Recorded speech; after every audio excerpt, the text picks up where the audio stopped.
it's one sector, and I'm sure What's with that voice? So I'm getting my voice back. It's coming back. It's coming back slowly.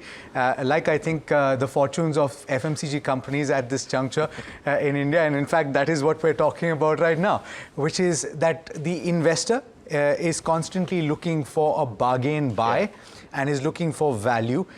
The question is the FMCG pack a bargain buy? Of course, some would point out that a GCPL or a Tata Consumer have done incredibly well. Yeah. They've rewarded shareholder, confidence. Yes. But at the same time, one would argue that those are exceptions to the rule. Right. The question is, should you look at those relatively lower valuations and buy? Right. But first, let's talk about the performance year to date, because it's been an underperformer as a whole, and those exceptions. Yes, so Alex, it's been a tough calendar year 2024 for the entire FMCG pack, because we've seen significant correction in the largest of the companies. That would include HUL and ITC. In fact, both these have also been leading the losses in terms of share prices through the course of January and of course mid-Feb right now. Why? Because of weaknesses in earnings. In fact, this morning we've had retail sales data which still continues to suggest and they barely make it to over 5%, 5 to 6% if I'm not mistaken. Yeah, the Retailers Association of India has put out data for the month. And it's very evident in the kind of numbers that we've seen for the third quarter gone by, where in some cases there's been a degrowth in volumes, and in some cases volumes growth has been no more than 1.5 to 5%. And that's what's in fact weighing on the indices, weighing on the pack as a whole. Right. The FMCG right. pack. Yeah. So, to talk to you about the performance as of now, except for Tata Consumer and Godrej Consumers, as you mentioned, all the other larger FMCG companies have declined, not only in the calendar year 24, but also through the course of the year, 1 year. We haven't seen as much strength as compared to the rest of the markets. That's how things stand at the moment. And of course, volumes are going to continue to be under pressure as per the indications of the management, because rural demand continues to languish. We have seen a lot of challenges there.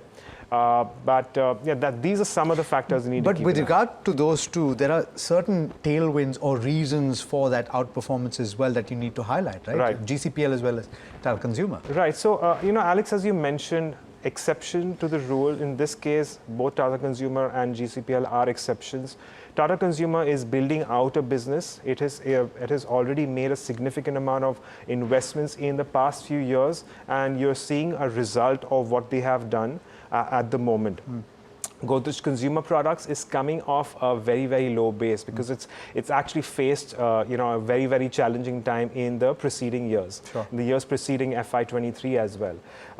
On the other hand, all the other companies, and they have a relatively large distribution across India, and well, that's where we're seeing that little bit of weakness come in, and that's the only reason why we have seen tremendous strength in Tata Consumer as well as Godrej Consumer. If you consider the 1-year returns, Tata Consumer Products is up 60%. Yes.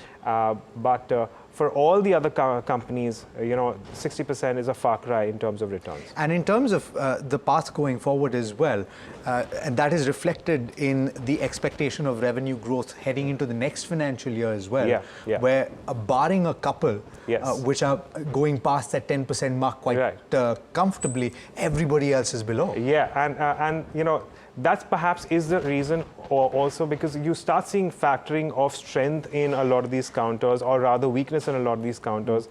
So if you consider the FY25 growth estimates for revenues, you are continuing to see an expectation of around 10 to 15% growth for Tata Consumer and Godrej Consumer.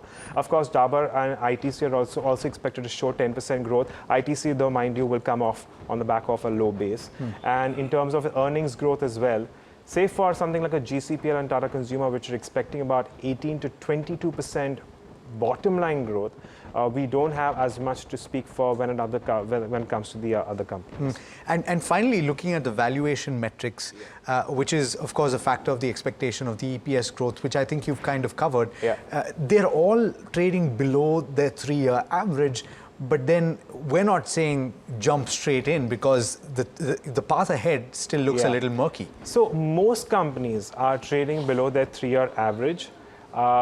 Sure, we've seen a correction, but do they offer value at this point in time?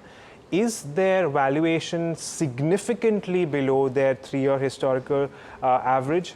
That's not the case, because let's go through the valuation. This perhaps is the most pertinent of the factors that you want to address right now. Something like a Hindustan Unilever, currently going at around 54 times. On an absolute basis, this is still a ridiculously priced stock for a company which is giving you no more than 5 to 6% growth in terms of your volumes. You look at something like a GCPL or a Nestle. Nestle is still going at around 70 times. It is at a discount of 285 times its previous 3-year average. Yeah. So on an absolute basis, we're just not certain whether or not some of these companies do in fact even now offer value.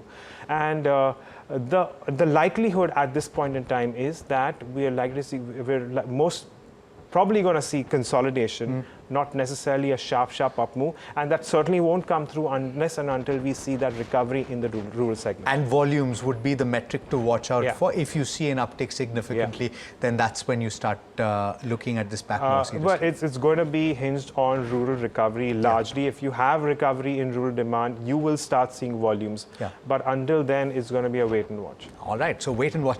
Don't jump headlong just because the valuation picture looks a little more attractive than it has in the last few years or couple of years.